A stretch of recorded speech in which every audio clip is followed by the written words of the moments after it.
Welcome to Aishu family. എല്ലാവർക്കും ഐഷു ഫാമിലിയിലേക്ക് സ്വാഗതം. നമ്മളിപ്പോൾ ഒരു നൈറ്റ് ഡ്രൈവ് പോയിക്കൊണ്ടിരിക്കുകയാണ്.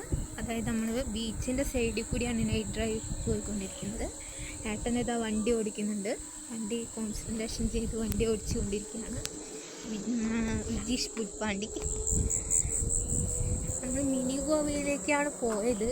പക്ഷേ മിനി ഗോവ ടൈം കഴിഞ്ഞായിരുന്നു ഞങ്ങളിവിടെ എത്തിയപ്പോൾ കുറച്ച് ലേറ്റായിപ്പോയി. അതുകൊണ്ട് ഞങ്ങൾ മിനി ഗോവയിൽ നിന്ന് തിരിച്ചു പോവുകയാണ്. ബീച്ച് സൈഡിൽ കൂടെ ഒരു നൈറ്റ് ഡ്രൈവ് ആയിക്കോട്ടെ എന്ന് വെച്ചു. അപ്പോൾ വേറെ ദിവസം വരുന്നതായിരിക്കും മിനി ഗോവയിലേക്ക്. അല്ലേട്ടാ, വേറെ ദിവസം വരെ നമ്മൾ ഏട്ടാ വേറെ ദിവസം വരെ നമ്മൾ ഡ്രൈവ് ചെയ്തുകൊണ്ടിരിക്കുകയാണ്. നൈറ്റ് ഡ്രൈവാണ്. നല്ല രസമുണ്ട് കേട്ടോ. നല്ല കാറ്റടിക്കുന്നുണ്ട്. നല്ല കാറ്റ്. ബീച്ച് സൈഡിൽ കൂടെ ആയതുകൊണ്ട് ചെറിയൊരു തണവും നല്ല കാറ്റുമുണ്ട്. കുറേ ഉണ്ട് കേട്ടോ. നമ്മുടെ അവിടെ നിന്ന് ഒരു 1.5 മണിക്കൂറിൻ്റെ ഓട്ടമുണ്ട് മിനി ഗോവയിലേക്ക്.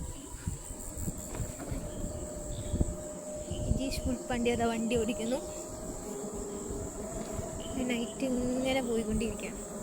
നല്ല രസമുണ്ട് പോകാൻ. സമയം വൈകിപ്പോയതുകൊണ്ട് മിനി ഗോവയിൽ വരുന്നവർ ശ്രദ്ധിക്കുക. ഒരു 7 മണി വരെയുള്ള ടൈം. 7 മണിക്കുള്ളിൽ വന്ന് മിനി ഗോവ വന്ന് കണ്ടുപോകേണ്ടതാണ്. അത് കഴിഞ്ഞ് അവിടെ ആരും ഉണ്ടാവില്ല. പോലീസുകാരും എല്ലാവരും പോവും. ഞങ്ങൾ അടുത്ത വീട്ടിൽ ചോദിച്ചപ്പോൾ ചേച്ചി പറഞ്ഞു ഇവിടെ 7 മണി വരെയുള്ളൂ. അത് പോലീസുകാരും എല്ലാവരും 7 മണി വരെയുള്ളൂ. ഇനി വരുന്നേരം വേറെ ദിവസം വരുന്നേരം നേരത്തെ വന്നാൽ മതി എന്നാ ചേച്ചി പറഞ്ഞിട്ടുണ്ടായിരുന്നു. ആ സൈഡ്